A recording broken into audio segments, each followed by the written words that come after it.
100 Crimes of the Chinese Communist Party in 100 Years. The Chinese Communist Party has been a disaster to China and the world for 100 years. Here are the 100 crimes of the Chinese Communist Party committed. At this time of the Chinese Communist Party's 100th year anniversary, this work is a brief summary of all the crimes. The Chinese Communist Party's crime is beyond counting.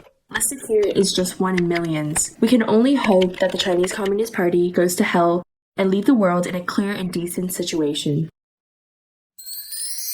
Crime number 56, Deification movement. On October 2nd, 1964, Zhou Enlai personally led the creation of the large-scale dance epic The East is Red, premiered in Beijing. This work initiated the systematic deification and falsification of history by the Communist Party.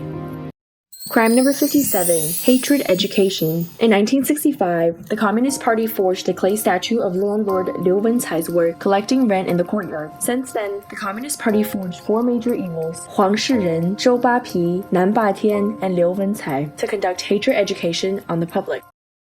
Crime number 58, supporting the Communist Party of Indonesia. In 1965, the Communist Party of Indonesia, supported by the Chinese Communist Party, carried out subversive activities in Indonesia. Indonesian General Suharto staged a military coup to overthrow the pro-communist regime and purge all the Communist Party of Indonesia, which led to the implication of Chinese living in the country. 500,000 Chinese were brutally massacred.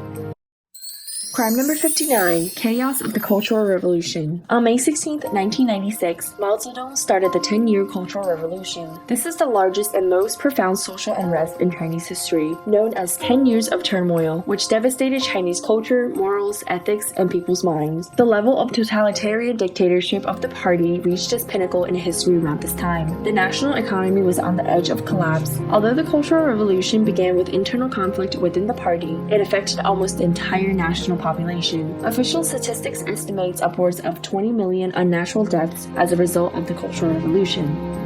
Crime number 60, destroying the Temple of Confucius. In November of 1966, the leader of the Red Guards of the Northern Normal University, Han Houlan, in the name of the Central Cultural Revolution Group, led more than 200 Red Guards to the Confucius Temple in Qufu, Shandong Province, and destroyed more than 1,000 stone monuments of Confucius, including the tombstone of Confucius, destroying the Temple of Confucius, damaging the mansion and cemetery of Confucius, and raising the Confucius grave, using dynamite to dig up the grave of the 76th generation of the Duke of Diffraction, Kong Mingyi, to expose his body for criticism, and forced the Confucianism expert Professor Zhou Yutong to dig up Confucius' grave by himself. Cultural heritage relics across the country suffer substantial damages.